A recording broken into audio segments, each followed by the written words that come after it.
Hello and welcome back to I'll Knit If I Want To. I'm Drea Renee Knits of Andrea Mowry. Swap that, Andrea Mowry of Drea Renee Knits. I have to apologize this week. I'm pretty out of sorts. We had a pretty chaotic, stressful week with some family stuff, and unfortunately it kind of laid me out. So I'm dealing with a little bit of nerve pain and not really at the top of my game today. So I'm gonna do my best to answer some of your questions. Let me pull up my little list here. Today I am wearing my just released Rhinebeck sweater. This is Illuminate. You can find it in my Ravelry shop and on my website. Of course, I'll pop some links down below. Where you see the show description, just go ahead and tap show more, and then it'll drop down with the questions I've answered this week and any links or anything I mentioned throughout the episode. And yeah, I used Spin Cycle Fibers New Yarn Base Nocturne, which is like the moody big sister to Dyed in the Wool. So it's still a sport weight. It is 100% non-superwash merino wool. And I used colorway Night Watch, which the color shifts are pretty subtle from these like beautiful blues to purples. And then you can see that gorgeous halo is Magpie Fibers Feather, and I held 2 strands double to create a weight that would play really well with the sport weight yarn. So I call it a fluffy fingering. And I just love using a fluffy yarn for color work because I just think it gives it a whole new dimension. So yeah, let's answer some questions. Question number 1, what do you do if you run out of yarn during a cast off? Is there any way of joining in a new one to continue, or do you just have to rip back a few rows and join it at that point? So there are a few things that are as big of a bummer as running out of yarn during your bind off. So if you have extra yarn of the same yarn you're using for your sweater or whatever project it may be, then at least you can join more yarn. If it is an animal fiber like wool that is non-superwash, you could spit splice. So that's what I would do, and I would cross my fingers if I was gonna run out of yarn in a bind off. That would be the ideal situation, because you could just like take it back a few stitches if you have a long enough length to work with to do your spit splice. And to do a spit splice, I have shown it on a previous episode, so you can look back. I don't know which one it was. But basically all you do is kind of fray each end of yarn a little bit, make them a little fuzzy, and then you can just like put your yarn in the middle, and you're gonna rub them together to felt those 2 ends, and it's pretty magical. You don't have to spit on your hands, you could just use water. But that is my favorite way to join yarn in any project at any time, if that's an option. It will not generally work for superwash yarns or for non-animal fiber yarns. So works really well with wool. You could also just like join in a new yarn just like you would anywhere in a project and leave a tail hanging, continue your bind off, and then weave in those ends. That would be totally fine. If it were me, I think I want that bind off to have a lot of stability, so I'd rather not join yarn that way in the middle of a bind off. There's really nothing wrong with it. I think it would be just fine. It's just my own kind of picky preference. I would probably pull back out to the beginning of the bind off and add in my new yarn at the edge and then do my bind off, which would be totally fine. It's actually can be super cute to do that on purpose with a contrast yarn where to give like a pop of color. So that can actually be really fun and kind of, you know, sometimes the universe telling you, hey, this could use something different. So if you played Yarn Chicken and you ran out of the yarn you were using for that project, dig in that stash, find a little leftover ball of sock yarn or whatever it may be and bind off with a fun little pop of color. It can be really pretty. Right, question number 2. I'm a fairly new knitter and I enjoy your channel so much. Thank you. I find it's very informative. I wanted to know about general rules on knit along. So I loved this question because we are just kicking off our annual Rhinebeck knit along. So I thought this would be a great time to answer this one. I wanted to know about general rules on knit-alongs. I had never heard of the term knit-along or K-A-L, until about 2 months ago, but I'm interested in participating. For instance, your Illuminate pullover knit-along will start soon and sponsored by Spin Cycle and Magpie in this case. Is it required to use their yarns or original yarns per the pattern for other knit-alongs, or just participating through Instagram or Ravelry will qualify you as a participant? Also, I understand you can participate via Instagram by using the hashtag.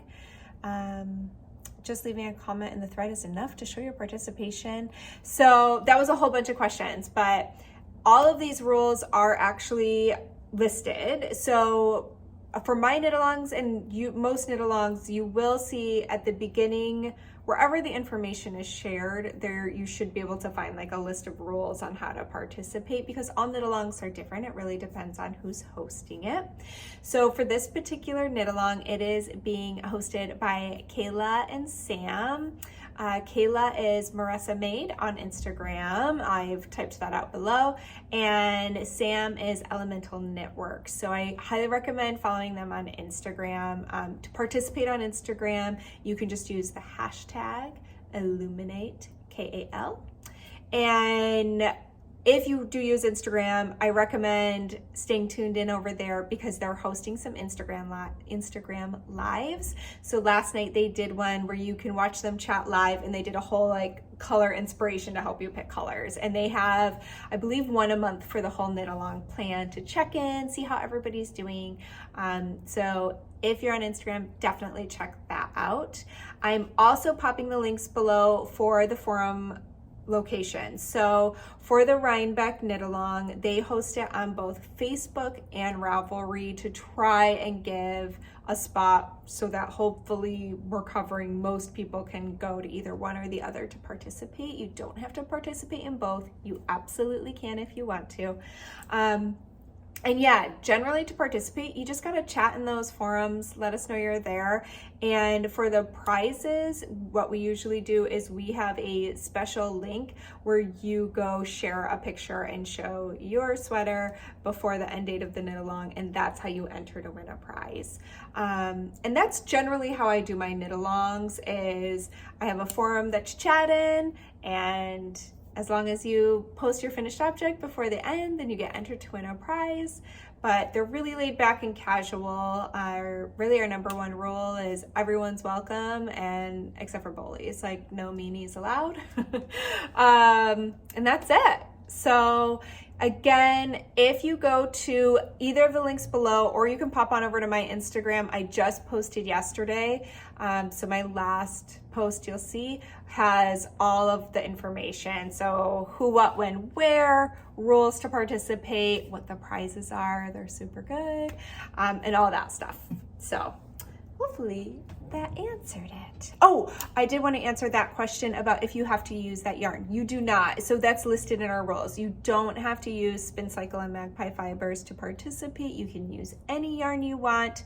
I do believe they're doing an extra entry for the giveaways if you use that yarn, but it's definitely not required to participate. All right, let's see here. There it is. Question 3. Love your new sweater, Illuminate. Thank you so much. Can you show us previous Rhinebeck sweater designs? So I thought this was so fun to take a little trip down memory lane, and I actually was like, oh, I should create a little space where all y'all can find all these together. So I'm gonna show you right now, but I popped links down below. I made a bundle on both my website and on Ravelry, so you can see all of my Rhinebeck sweaters that we've done. This is our 4th year doing this, and last year I got real excited about the motif I used, which led to lots of other fun little side designs like hats and socks and stuff. So I included those so you can find them all, but let's take a little trip down memory lane. So I gotta go to the bottom of my pile here. I should have put these in order. So our very first Rhinebeck sweater was the throwback. Look, you can see my floats. So this is just an open cardigan with just a fun chevron design. I'm trying to think if this is my first yoked sweater that I designed. It might be. I'll have to look. So this used Magpie Fibers Domestic Worsted and Spin Cycle Yarns Dream State. And I had so much fun with this one that I decided about, I don't know, it was a few months later, but it took me over like a year to get it out. But we decided that we should do a pullover version. So that was the throwback. Did I call it that? Sorry, y'all. I don't know if I did, but that's the throwback cardigan. This is the throw over. So this is the pull over version. Excuse the wrinkles. I wear all my sweaters, so I had to pull these out of my cupboard where I keep them. So some of them are a little wrinkly, but again, and this was Dream State as well from Spin Cycle. But instead of domestic worsted, I used Magpie Fibers new base at the time, Nest. So that's that one. And then the next year was the stone crop. So like starting with the cardigan and then deciding, oh, I'd love to have a pullover. The next year's like, maybe I can do something for everyone, because I know that not everyone is comfortable steeking their knits. So that very first, the throwback cardigan is not steeked. It's just worked flat back and forth. So if you're afraid of steeking, you can avoid it with that one. The next year I wanted to do steeking. But I knew some people, A, would prefer a pullover, or B, just were a little scared of steeking, which is when you cut open your knitting. So it's really handy for color work because it's just a lot easier to work color on the front of the fabric instead of working back and forth in rows. And this is the stone crop cardigan, and it has color work all the way down. So that would be a little intense to work back and forth. Obviously it could be done. And yeah, I just wanted a sweater full of texture and these cute little kind of Piri motifs. And this used Spin Cycle dyed in the wool and Magpie Fibers domestic fingering, which they will no longer be carrying. It's such a great yarn, but they had some trouble getting it from the mill. And so anyways, if you're lucky enough to snag any, there's still a couple yarn shops that have it, but it is being discontinued. So I recommend snagging it if you can find it somewhere. But yeah, so that is the cardigan. I like to show the inside of color work. I just think it's fun to look at it. Isn't it pretty? Like, I love how that looks. That could be pretty worn that way out. Okay, so that is the cardigan, and then the pullover is right here. And I did these cropped so that I could wear them. This one I like to wear, actually I wear a lot of them, both over dresses or jumpsuits is kind of my favorite way to style these. Same yarn, different colors. All right, and now last year's. So I am missing one from this collection because my husband has it. I made him the Spice cardigan. So it's Spark and Spice. My husband's nickname is Spicy because he really loves spicy food to kind of a crazy level. So if we ever go out to eat and there's a spicy option, he'll ask for 3 times their spiciest. So Spicy Pete is what we call him. So this is the Spark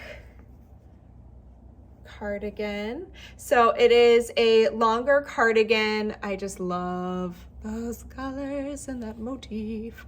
So this is called like a lice stitch, which is just these tiny little like 1 to 2 stitches of color work. This is a really dense version of it. It creates these cute stripes, which I love, and I've always wanted to do that in a sweater, but then I wanted to kind of have fun with a bigger motif. At the bottoms, the Spice cardigan has pockets and no belt and buttons. It buttons closed. So they're a bit different, but you can go see a picture of his over on either my website or Ravelry.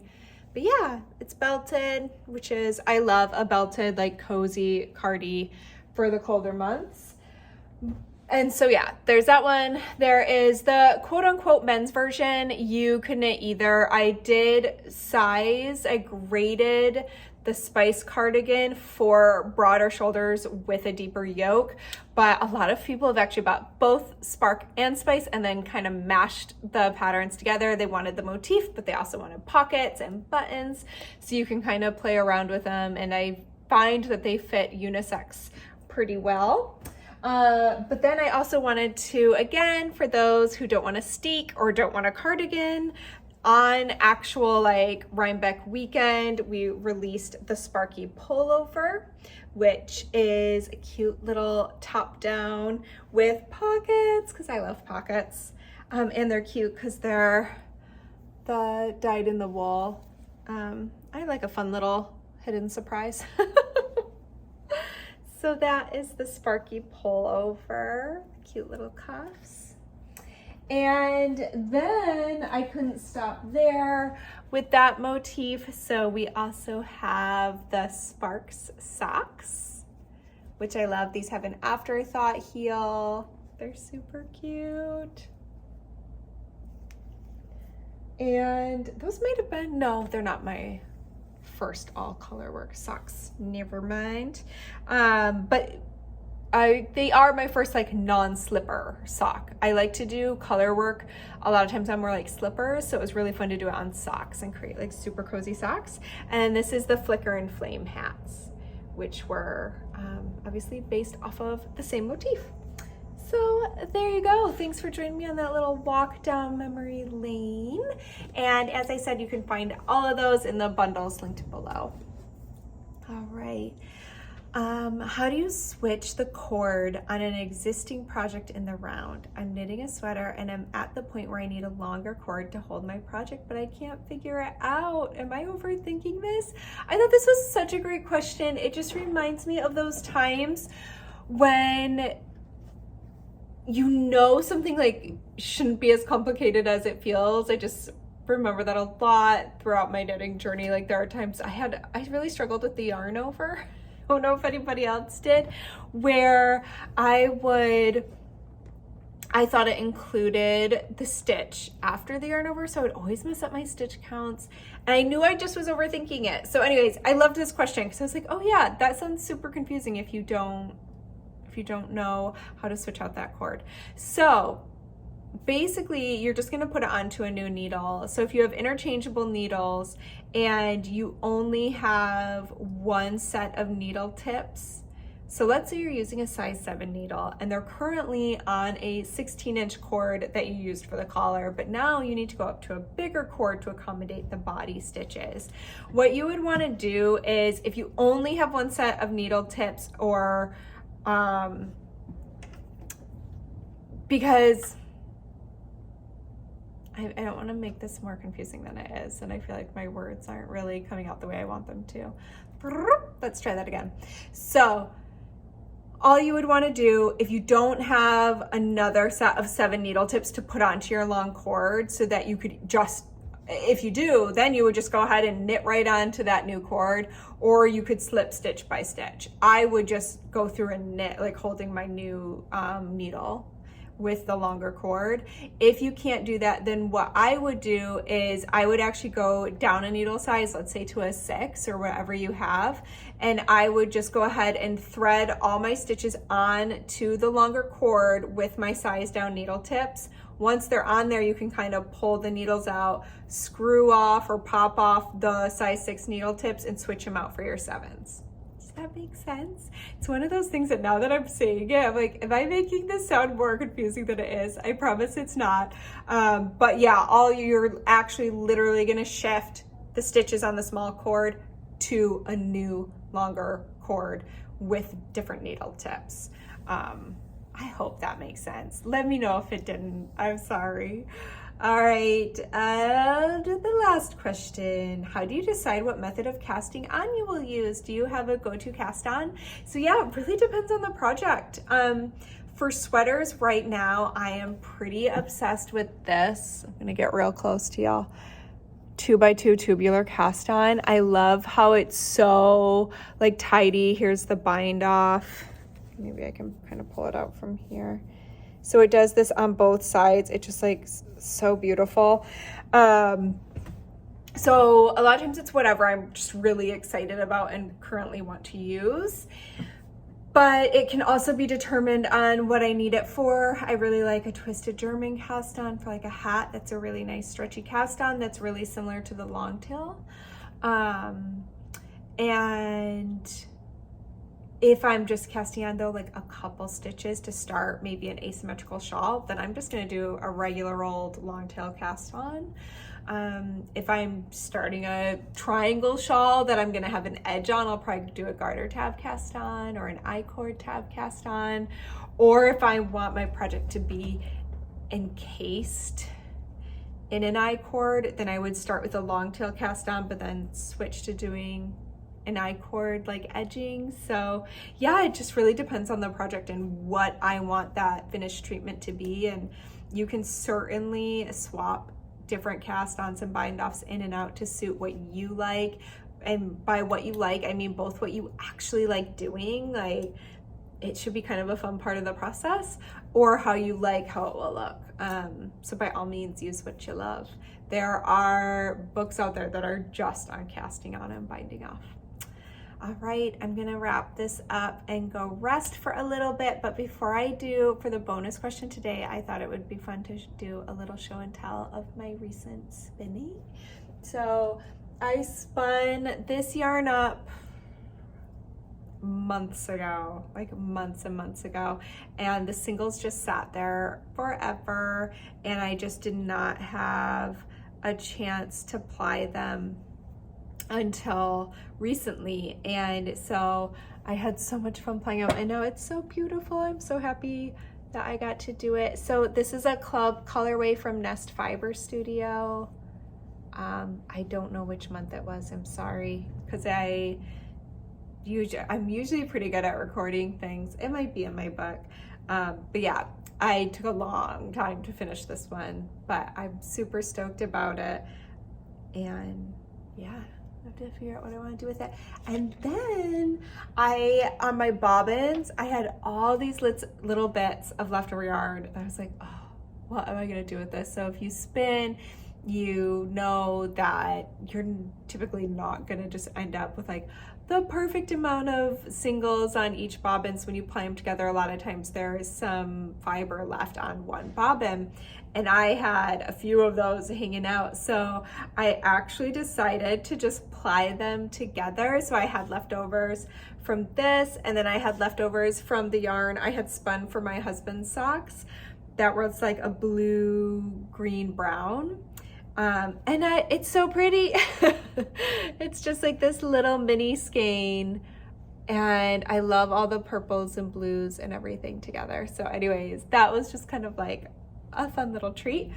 And then as I've been dealing with my discomfort the past few days, this pain I'm kind of feeling, I've been trying to distract myself. And so this is also a Nest Club colorway, and I wish I could have gotten extra of it. I don't think I had looked closely enough at it when it arrived. So I was doing like a subscription, and sometimes she'll sell like if there's extra fiber from that month, and it's like my dream color. So I'm pretty obsessed with oranges and blues, and I cannot wait to play this. So this is on the bobbin still. I've got my other one downstairs. It's just gonna be a 2-ply fractal spun kind of color changing skein. So I'm gonna have to pick something super special to knit up with this. I'm thinking maybe a new shawl design, but I'm gonna have to stretch it because I only have the one of that color. So alrighty, I think that's everything. The DRK Adorn Yourself Knit Along is still going on through August 17th, so it is not too late to jump into that. You could definitely knit up a hat or some mitts or some socks in the next few weeks if you want to join in. Otherwise, please join us for the Rhinebeck Knit Along. It's super fun.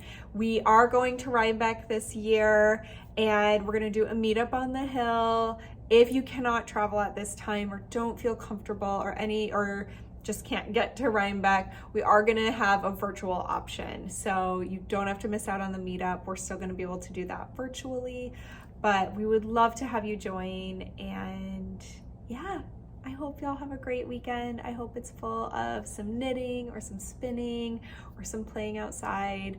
And I'll see y'all next week. Bye.